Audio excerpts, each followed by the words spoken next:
오늘 말씀 말라기서 2장입니다. 말라기서 2장 1절부터 16절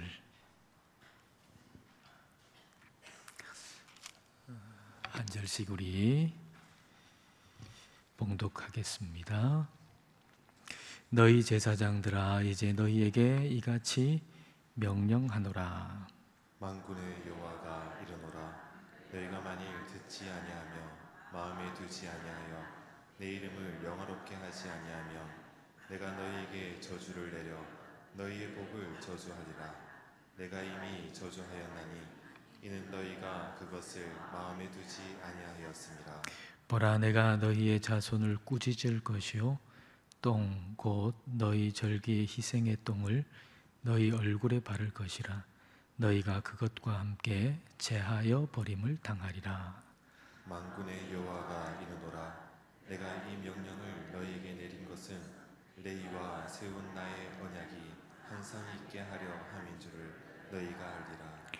레위와 세운 나의 언약은 생명과 평강의 언약이라. 내가 이것을 그에게 준 것은 그로 경외하게 하려 함이라. 그가 나를 경외하고 내 이름을 두려워하였으며 그의 입에는 진리의 법이 있었고 그의 입술에는 불의함이 없었으며 그가 화평함과 정직함으로 나와 동맹하며 많은 사람을 돌이켜 죄악에서 떠나게 하였느니라. 제사장의 입술은 지식을 지켜야 하겠고 사람들은 그의 입에서 율법을 구하게 되어야 할 것이니 제사장은 만군의 여호와의 사자가 됨이거늘. 너희는 옳은 길에서 떠나 많은 사람을 율법에 거스르게 하는도다. 나 만군의 여호와가 이르노니 너희가 레위의 언약을 깨뜨렸느니라. 너희가 내 길을 지키지 아니하고 율법을 행할 때에 사람에게 치우치게 하였으므로 나도 너희로 하여금 모든 백성 앞에서 멸시와 천대를 당하게 하였느니라 하시니라. 우리는 한 아버지를 가지지 아니하였느냐? 한 하나님께서 지으신 바가 아니냐? 어찌하여 우리 각 사람이 자기 형제에게 거짓을 행하여 우리 조상들의 언약을 욕되게 하느냐?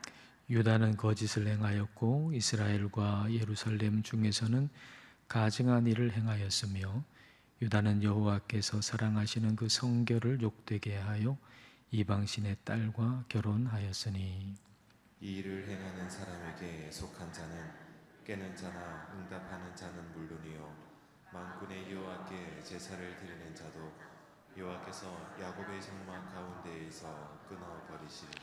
너희가 이런 일도 행하나니 곧 눈물과 울음과 탄식으로 여호와의 제단을 가리게 하는도다. 그러므로 여호와께서 다시는 너희의 봉헌물을 돌아보지도 아니하시며 그것을 너희 손에서 기꺼이 받지도 아니하시거늘.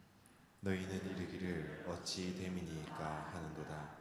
이는 너와 내가 어려서 맞이한 아내 사이에 여호와께서 증인이 되시기 때문이라. 그는 내 짝이요 너와 사약한 아내로되 내가 그에게 거짓을 행하였도다. 그에게는 영이 충만하였으나 오직 하나를 만들지 아니하셨느냐? 어찌하여 하나만 만드셨느냐? 이런 경건한 자손을 얻고자 하심이라. 그러므로 내 심령을 삼가 지켜 어려서 맞이한 아내에게 거짓을 행하지 말지니라. 이스라엘의 하나님 여호와가 이르노니 나는 이혼하는 것과 옷으로 학대를 가리는 자를 미워하노라. 만군의 여호와의 말이니라. 그러므로 너희 심령을 삼가 지켜 거짓을 행하지 말지니라. 아멘. 구약의 제사장들은 하나님과 사람 사이의 중재 역할을 하는 사람들이었죠. 사람들 대표해 가지고 하나님 앞에 서고 또 사람들에게 하나님을 나타내는 그런 사람들이 제사장이었습니다. 신약 성경에서는 예수님 믿는 우리에게 왕 같은 제사장이다라고 말씀하고 계시죠. 우리가 그리스도를 힘입어서 하나님 앞에 나아가고 또 이 세상 가운데 하나님을 나타내는 그런 사람들이 바로 오늘 예수님 믿는 저와 여러분이죠.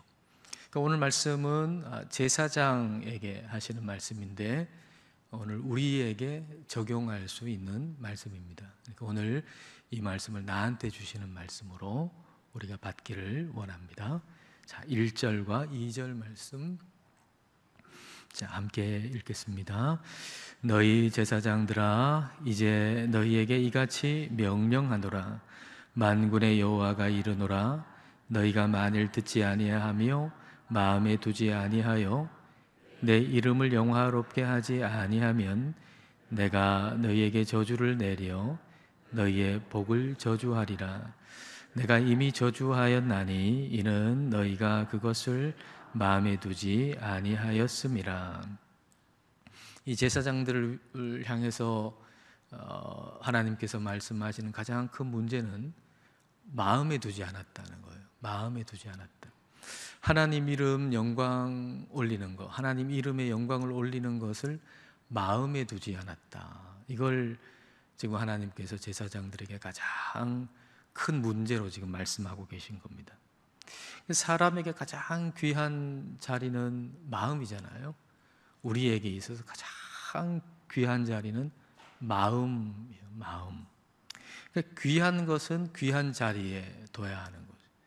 귀한 것은 귀한 자리에 둬야 해요.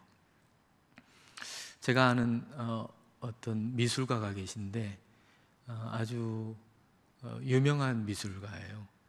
근대 미술의 거장 중에 한 분에 속하는 미술가이신데 이분이 자기 그 작품 얼마나 비싸겠습니까? 근데 그 작품 하나를 본인이 출석하는 교회에다가 기증을 하고 싶은데 기증을 하고 싶은 마음이 있음에도 불구하고 기증을 못 한다는 거예요. 왜냐하면은 교회에 그 작품을 걸어둘 공간이 없다는 거죠. 왜 공간이 없겠습니까? 공간이야 많죠. 근데 그 작품을 걸어둘 만한 거기에 맞는 공간이 없다는 거죠. 그러니까 어떤 귀한 작품은 그것을 걸어둘 적합한 장소가 있어야 하는 거죠. 그러니까 우리에게도 우리의 삶에도 가장 중요한 가장 귀한 자리가 있는데 그게 마음이라는 거죠. 우리 마음. 우리 마음의 자리에 하나님을 모셔야 하는 겁니다. 하나님의 이름에 영광을 돌리겠다라고 하는 거, 그거 얼마나 귀한 겁니까? 그 귀한 것을 우리 마음에다가 둬야 한다라는 거죠. 근데 이 제사장들이 이걸 마음에 두지 않고 있으니까 백성들은 어떻겠습니까? 제사장이 하나님 영광을 올려드려야 되겠다라고 하는 걸 마음에 두지 않았으니 백성들은 뭐 어떻겠어요? 예수님 믿는 우리가 하나님을 우리 마음에 두지 않는다라고 하면 이 세상 사람들이 우리를 통해 가지고 하나님을 어떻게 알 수가 있겠습니까? 그래서 하나님은 충격 요법을 쓰시는 거예요. 그러니까 우리 마음속에 하나님을 모시고 가장 귀한 하나님께 영광을 올려드려야 되겠다, 이 마음이 우리 마음속에 있어야 되는데 그게 없으니까 하나님이 충격 요법을 쓰신단 말이에요. 3절입니다. 3절 말씀. 자, 같이 읽겠습니다. 보라, 내가 너희의 자손을 꾸짖을 것이요 똥 곧 너희 절기의 희생의 똥을 너희 얼굴에 바를 것이라. 너희가 그것과 함께 제하여 버림을 당하리라. 제사장이 제사를 이렇게 드릴 때 동물을 이렇게 드리잖아요. 근데 그 동물의 똥이 있지 않겠습니까? 그럼 그거는 진영 바깥에다가 버리거든요. 근데 하나님이 그 똥을 제사장 얼굴에 발라버리겠다. 그래서 그 똥을 그 진영 바깥에다가 버릴 때 너희들도 같이 버리겠다. 그 말씀 하시는 거거든요. 그러니까 똥을 얼굴에 바른다. 여러분 얼마나 이게 참 거슬리는 얘기입니까? 얼마나 좀 충격적인 얘기입니까? 근데 이 말씀은 우리 기분을 상하게 만들려고 하나님이 하시는 말씀이 아니고 우리의 영혼을 깨워서 우리의 영혼을 자라게 하시려고 주시는 말씀입니다. 불편함이 뇌를 자라게 한다 그러잖아요. 하나님이 우리를 지금 좀 불편하게 만드시죠. 충격을 주시죠.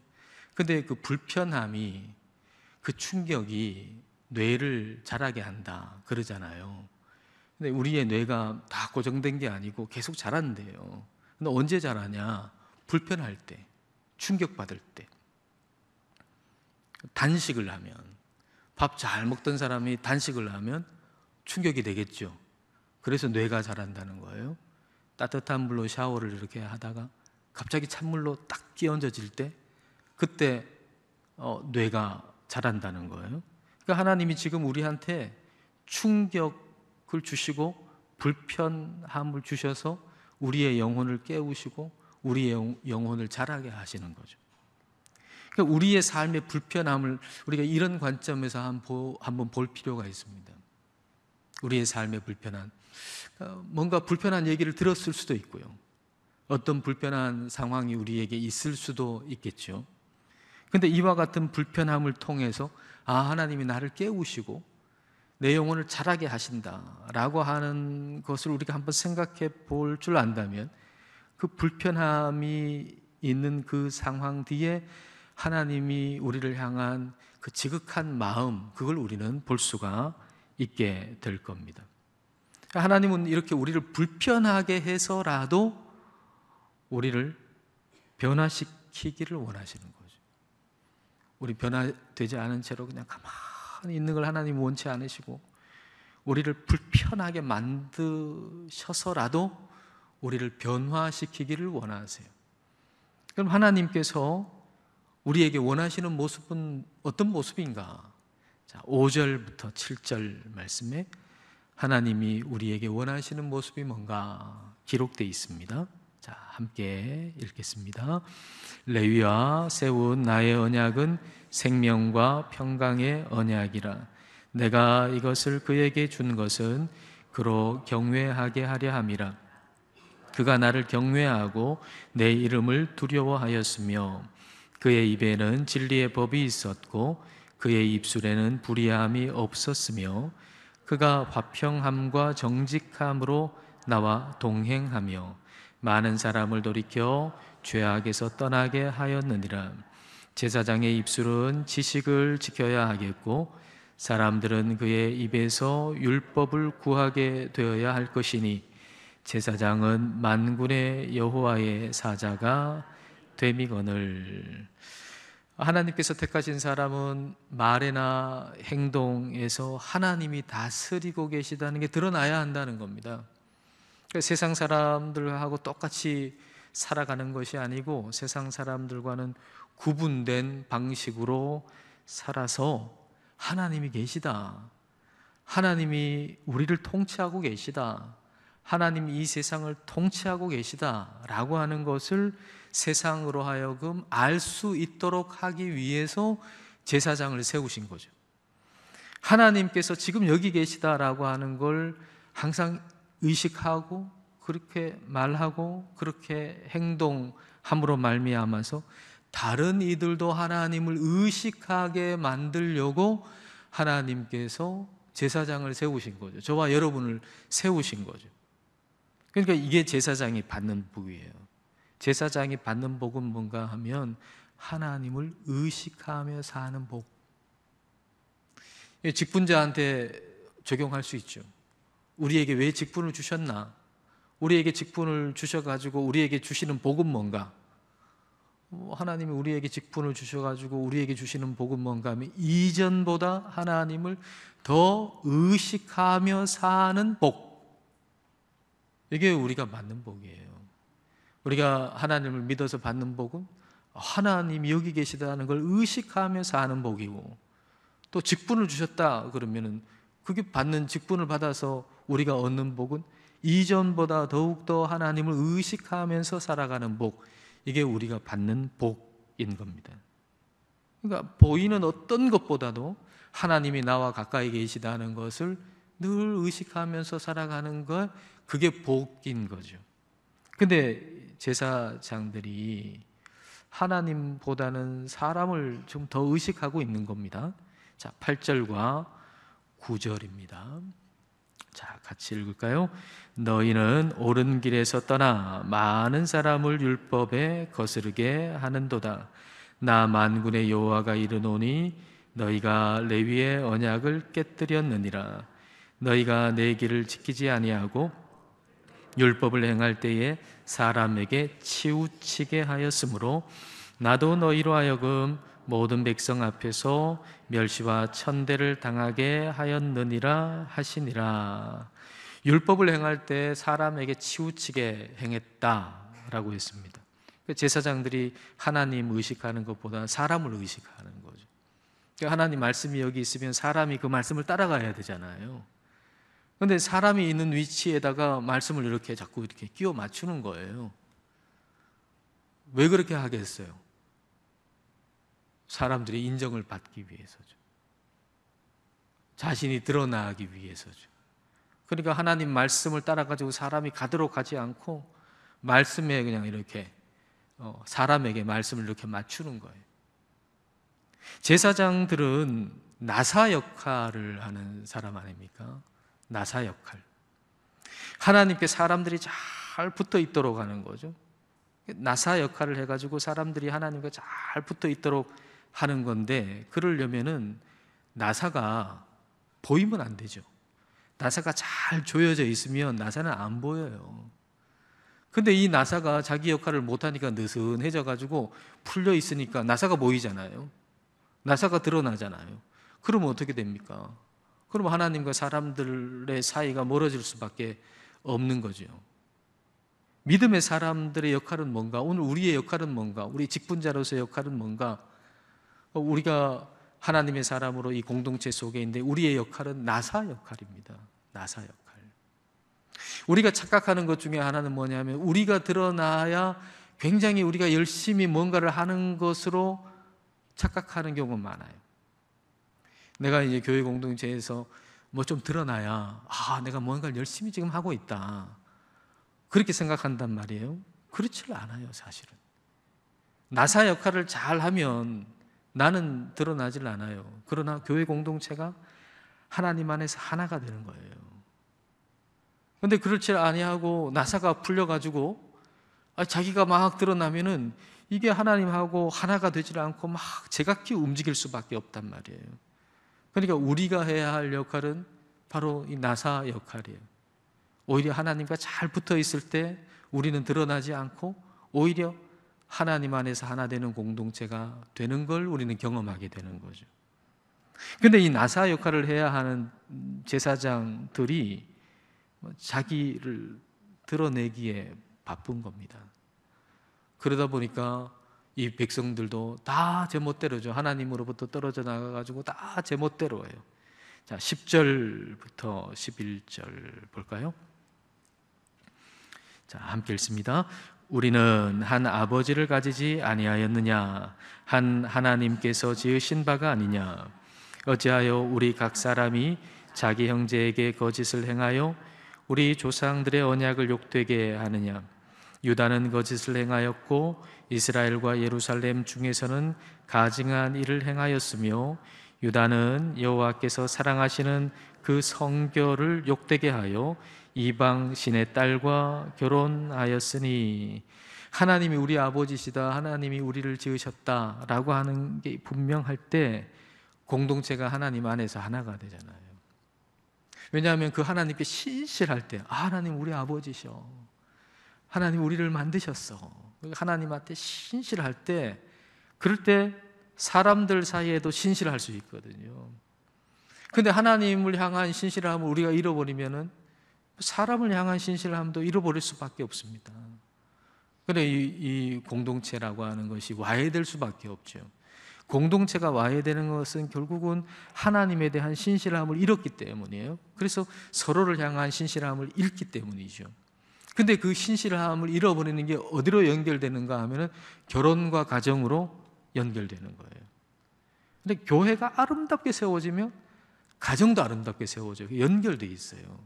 그러니까 하나님께 신실하고 교회 공동체가 서로 신실하면 각 가정이 아름답게 세워지는데, 그렇지 않고 하나님께 신실하지 못하고 서로에게 신실하지 못하면 가정도 이게 영향을 끼친단 말이에요. 그게 결혼과 가정으로 이어지는 거죠.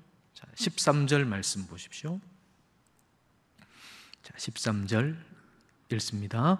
너희가 이런 일도 행하나니 곧 눈물과 울음과 탄식으로 여호와의 제단을 가리게 하는도다. 그러므로 여호와께서 다시는 너희의 봉헌물을 돌아보지도 아니하시며 그것을 너희 손에서 기꺼이 받지도 아니하시거늘. 여기서 눈물과 울음과 탄식이라고 하는 것은 버림받은 여인들의, 여자들의 탄식이에요. 제사장들이 또 그 이스라엘 백성들이 자신의 아내를 일방적으로 버려요. 다른 여자하고 살아요. 그러니까 하나님께 신실을 하지 않으니까 가정에 신실을 하지 않은 거죠. 그래서 버림을 당한 아내가 하나님 제단 앞에 와가지고 눈물과 탄식으로 기도하는 거예요. 그러니까 하나님이 그 기도를 보시는 거죠. 이 남자들이 일방적으로 막 여자를 버려가지고, 근데 그 여인들이 와가지고 막 기도한단 말입니다. 그러니까 하나님이 그 기도를 보시고 들으시고, 제사장들이 또 하나님의 사람이라고 하면서 막 예배드리면서 봉헌을 막 드리는데 그거 하나님 안 받으신다, 그 말이에요. 제사장들이 가정에서 아내에겐 신실하지 않으면서 하나님한테 봉헌물 막 드리는 그 형식은 막 잘 갖추고 있는데 하나님 그런 거 미워하신다, 싫어하신다, 그 말입니다. 예전에 이런 얘기 들었어요. 누가 만들어낸 얘기인지 아니면 진짜인지 모르겠는데 교훈이 될 만한 내용이 있어요. 어느 목사님 사모님이 교회 예배당에다가 자리를 다 깔고는 집에 안 가는 거예요. 왜 집에 안 가냐? 왜 교회에 자리를 깔고 여기 있냐? 집에 안 가고. 그랬더니 그 사모님이 하시는 말씀이 교회에 있는 목사님이 좋다. 집에 있는 목사님은 싫다. 교회에 있는 목사님은 너무 막 거룩하고 너무 사람이 좋은 것 같은데 집에 너무 사람이 달라지니까 나는 교회에 있는 목사님이 좋다. 집에 있는 목사님이 싫다. 교회에 있는 목사님이 내 남편이 되면 좋겠다. 집에 있는 목사님은 내 남편 아니다. 그래서 집에 안 가고 교회에다가 자리 깔고 있었다 하는 그런 얘기거든요. 가정에서 신실하지 않으면 교회에서 아무리 신실하게 거룩하게 보인다 그래도 어떻게 다 가짜잖아요. 제사장이 가정에서 신실하지 않아요. 근데 이 종교적인 형식은 다 갖춰가지고 그럴듯하게 행하는 거예요.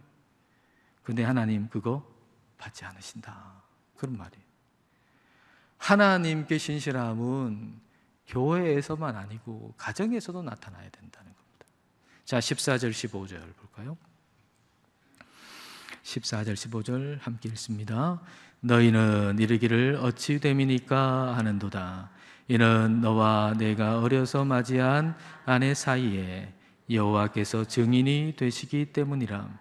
그는 내 짝이요 너와 서약한 아내로 돼 내가 그에게 거짓을 행하였도다. 그에게는 영이 충만하였으나 오직 하나를 만들지 아니하셨느냐? 어찌하여 하나만 만드셨느냐? 이는 경건한 자손을 얻고자 하심이라. 그러므로 내 심령을 삼가 지켜 어려서 맞이한 아내에게 거짓을 행하지 말지니라. 부부 사이에 하나님이 증인이시라는 겁니다. 그러니까 아내에게, 남편에게 신실하지 못한 것은 곧 하나님께 신실하지 못한 것이다 라는 말씀이에요. 여기서는 아내에게 신실하지 못한 남편만 지금 얘기하고 있잖아요. 이것은 그 당시에 남자들에게는 엄청난 고난이 있었는데 여자들에게는 그런 고난이 없는 거예요. 그러니까 남자들이 일방적으로 여자를 버리는 거죠.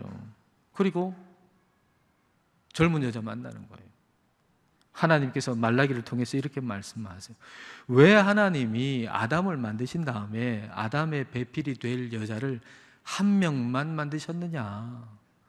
2명도 만드실 수 있고 3명도 만드실 수 있는데 왜 그렇게 안 만드시고 한 명만 만드셨느냐? 그 이유가 뭐라고 기록되어 있습니까? 그 이유가 뭐라고 적혀 있어요? 경건한 자손을 얻으려고. 경건한 자손을 얻으려고 한 명의 남편과 한 명의 아내를 만드셨다, 그 말입니다. 그러니까 다시 말하면 한 남자가 한 여자와 결혼해서 한눈 팔지 않고 서로에게 신실하면서 서로 사랑하는 것이 자녀들이 경건하게 자라기 위한 가장 중요하고 가장 좋은 환경이다, 그 말입니다. 여러분, 우리 자녀들이 경건하게 자라기 위해서 우리 자녀들에게 줄 수 있는, 부모가 줄 수 있는 가장 좋은 선물은 뭔가? 부부가 서로 신실하게, 하나님 안에서 신실하게 사랑하는 게, 그게 자녀에게 줄 수 있는 최고의 선물이에요. 어떤 경우는 보면 말입니다, 부부가 좀 싸우는 것도 모자라가지고 자녀들을 자기 편으로 만들어요. 이게 이제 부부가 싸우다 보면은 자기 편 만들고 싶거든요. 그래서 아들 내 편 만들기 위해서, 딸을 내 편 만들기 위해서 뭐 합니까? 배우자 험담하잖아요. 네? 배우자 험담을 해가지고 이 자녀를 자기 편으로 만들려고 그런단 말이에요. 그러면 그거 잠깐은 괜찮을 수 있어요. 잠깐은 조금 위안이 될 수도 있어요. 아, 내 아들은 내 편이다, 내 딸은 내 편이다. 근데 결국은 말입니다, 그거 다 좋지 않아요. 자녀들에게 줄 수 있는 가장 최고의 선물은 무엇인가? 하나님 안에서 부부가 신실한 거예요. 하나님 안에서 부부가 신실하게 사랑하는 거예요. 그리고 그 신실함은 어디서 나오는가? 마음을 지키는 데서 나오는 겁니다. 마음을 지키는 데서 나오는 거예요. 그러니까 이 마음을 지키는 것은 우리가 끝까지 일평생 해야 할 일인 겁니다. 16절 말씀 보십시오. 자, 함께 읽습니다. 이스라엘의 하나님 여호와가 이르노니 나는 이혼하는 것과 옷으로 학대를 가리는 자를 미워하노라. 만군의 여호와의 말이니라. 그러므로 너희 심령을 삼가 지켜 거짓을 행하지 말지니라. 당시 이혼이라고 하는 것은 아무 권한이 없는 여자를 남자들이 일방적으로 버리는 거거든요. 그건 폭력과 같은 거고, 하나님이 이런 걸 미워하신다는 겁니다. 근데 그렇게 되지 않으려면 너희 심령을 지켜라, 너희 마음을 지켜라, 그 말이에요. 너희 마음을 지켜라. 마음을 지킨다, 심령을 지킨다라고 하는 건 귀한 것을 귀한 자리에 두는 거죠. 귀한 것을, 귀한 자리가 어디입니까? 우리에게 마음이죠. 귀한 것을 마음에 두는 거예요. 하나님께 신실하지 못한 이유는 하나님을 마음에 두지 않기 때문이죠. 하나님을 마음에 두지 않고 그냥 형식만 갖추기 때문에 하나님께 신실하지 못한 겁니다. 우리가 예배당에만 있다고 하나님께 신실한 건 아니잖아요. 우리 마음에 하나님이 없으면 우리가 하나님께 신실할 수가 없는 거죠. 가정에서 신실하지 못한 것은 마음에서 배우자를 버리기 때문이죠. 마음에 배우자가 없으면, 내 마음에 배우자가 없어요. 그럼 아무리 같이 살아도 그 배우자에게 신실할 수가 없는 거예요. 마음에 하나님이 있어야 돼요. 그리고 마음에 배우자가 있어야 돼요. 그럼 어떤 일이 벌어지겠어요? 내 마음에 하나님이 계세요. 내 마음에 배우자가 있어요. 그럼 내 마음속에서 하나님과 나의 배우자가 만날 거 아닙니까? 그 말은 무슨 말인가요? 하나님의 시선으로 내 배우자를 보는 거예요. 그러면 긍휼한 마음이 생겨요. 그러면 아름답게 보여요. 그러면 이전과는 다른 눈으로 보인단 말이에요. 그래서 하나님을 믿는 사람이 가정의 복을 받는 이유는 말입니다, 그 배우자가 세상 사람들이 만나는 사람보다 더 뛰어나기 때문은 아니에요. 내 마음속에 하나님이 계시고 배우자가 있어서 하나님의 눈으로 배우자를 늘 볼 수 있기 때문에 그 가정이 복을 받는 것이죠. 마음에 하나님이 있어야 돼. 그리고 마음에 배우자가 있어야 돼. 여러분의 마음에서 하나님과 배우자가 만나면 여러분의 배우자를 보는 눈이 여러분 달라질 거예요. 가정이 지금 아무리 어려워도 다시 세워질 거예요. 여러분 지금 여러분 생각해 보면은 탄식하고 울음을 짓고 그런 여인들 나오잖아요. 지금도 그런 사람들 얼마나 많겠어요. 몰라요. 여기에 있는지도 모르겠어요. 배우자 때문에, 가정 때문에 눈물과 탄식을 하는 사람들이 얼마나 많겠어요. 이 시대에 뭐 이렇게 우리가 듣는 이야기들 보면 가정이 얼마나 많이 깨어져 있습니까? 서로 얼마나 신실하지 않습니까? 그렇게 따지면은 참 울고 탄식하는 사람들이 많을 수밖에 없는 이때 우리는 달라야 되지 않겠어요? 그래서 여러분 안에 하나님이 계시고 여러분 안에 배우자가 있어서 하나님의 눈으로 여러분 배우자를 보십시오. 그래서 여러분의 가정이 새로워지기를 원합니다. 하나님께 신실하시고 그리고 가정에 신실하시기를 축복합니다.